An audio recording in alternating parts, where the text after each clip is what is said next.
It's movie recaps time from Mass. Today, I want to explain a science fiction love movie called Mr. Nobody. It was released in 2009, produced by Philippe Godeau, and directed by Jaco Van Dormael. The movie Mr. Nobody is more than just a movie. It is shot in such a smooth and interesting way, it's suitable for anyone interested in science fiction, especially those who have a strong interest in time, the universe and the possibility of how you exist, and what happens if your life does something different. So, of course, spoilers ahead. Here's the mass recap. In the first scenario of the film, a pigeon is presented who assumes that his actions indicate the outcome or reward. Once the preliminaries for the film have been set, the protagonist, Mr. Nobody, is introduced.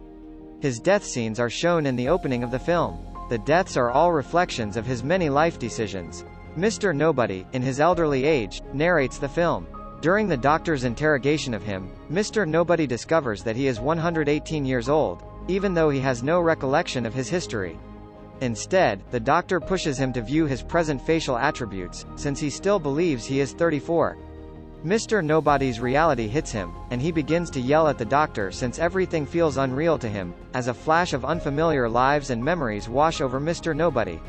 Julian Marshall is a news reporter who comes live from a hospital in New York where he is broadcasting a show called The Last Mortal. He is stating that Mr. Nobody is 118 years old and has not been telemerized and does not have any pig stem cells. He says that Mr. Nobody is the last person on the planet to die of old age. The discussion of Mr. Nobody's condition with his doctor reveals that Mr. Nobody has no recollection of his past events and no evidence of Mr. Nobody's name on national databases.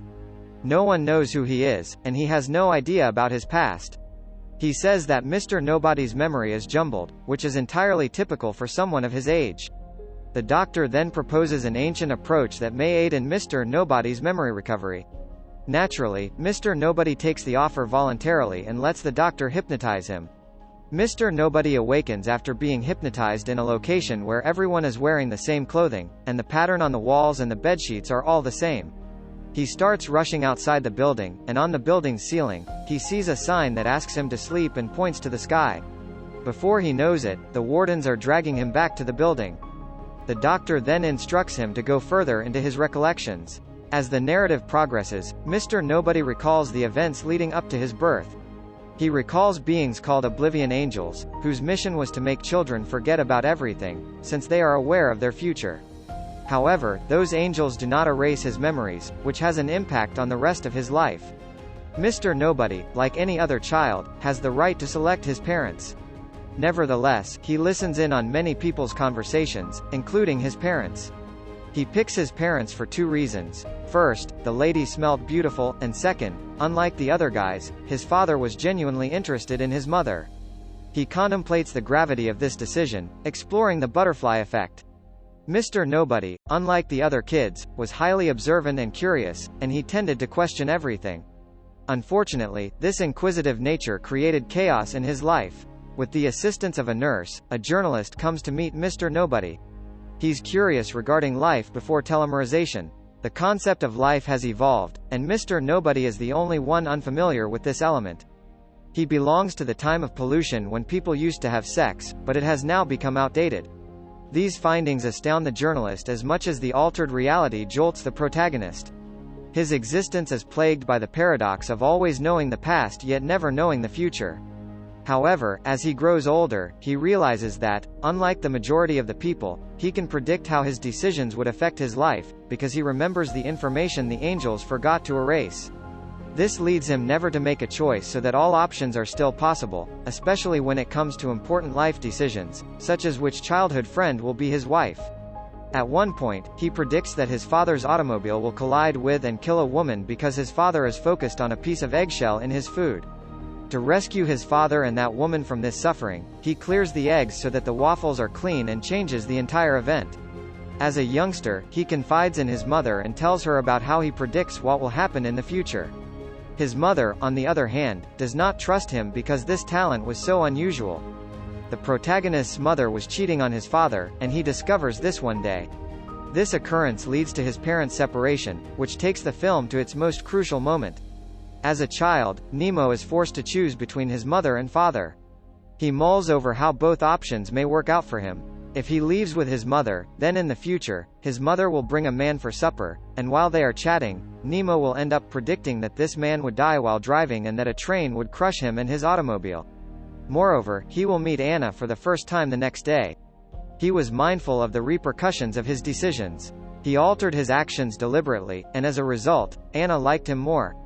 The bond between their parents grew stronger with each passing day, much as the bond between Nemo and Anna.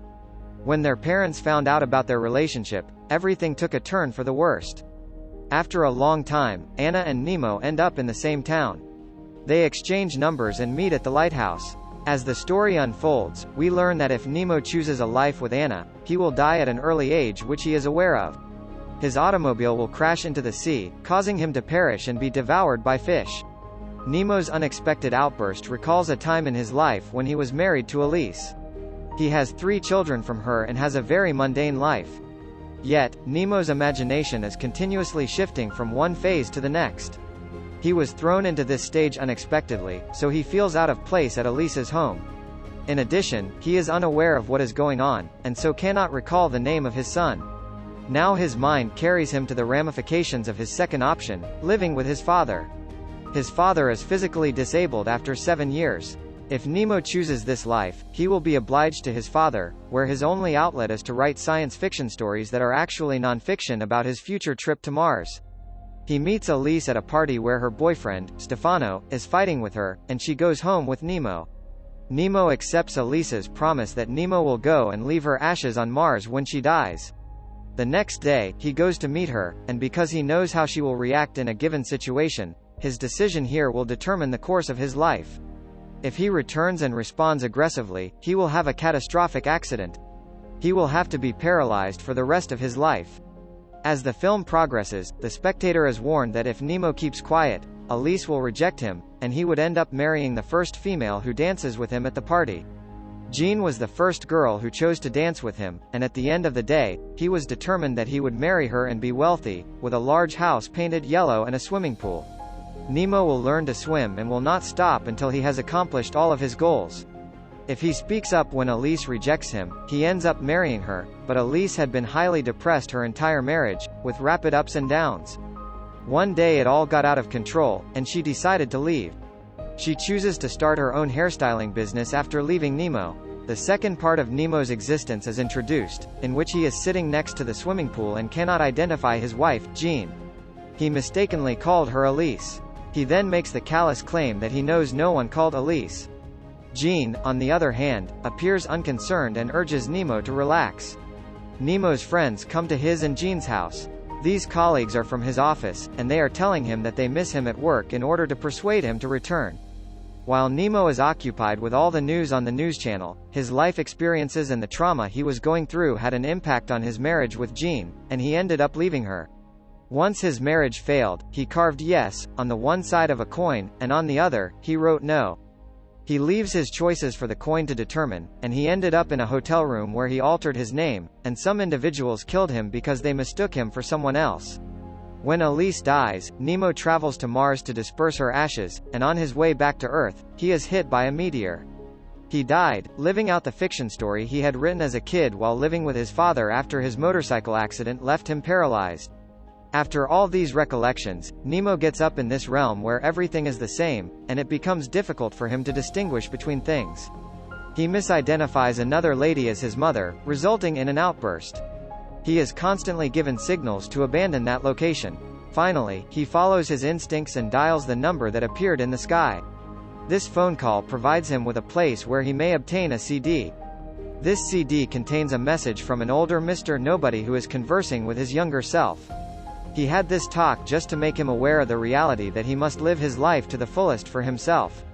He informs his younger self that time has been reversed for him and his time began after the narrative.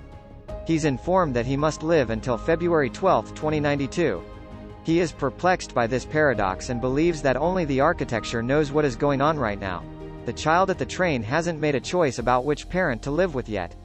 By the end of the interview, the journalist who was questioning Mr. Nobody is similarly perplexed, unable to grasp what Mr. Nobody's true choice was that led to the life he is presently living. He concludes by saying that everything could have been anything else, and this would have just as much meaning. Nemo explains to the reporter that currently, everyone exists in the mind of the child faced with the impossible decision of choosing which parent to live with.